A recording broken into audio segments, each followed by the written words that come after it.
gosi o mmadụ agaghị agwa gị ya. Ife onye chịtụrụ go ịgawa ebube Chukwu na-arụ ya.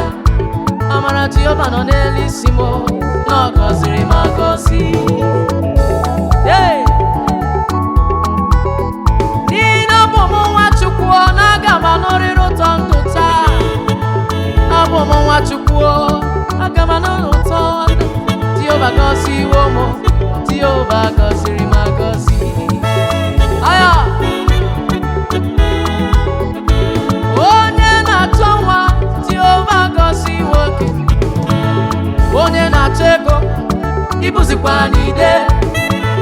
Onye na-achọ dị mma, na ọ ga-abụkwa celebration galọ.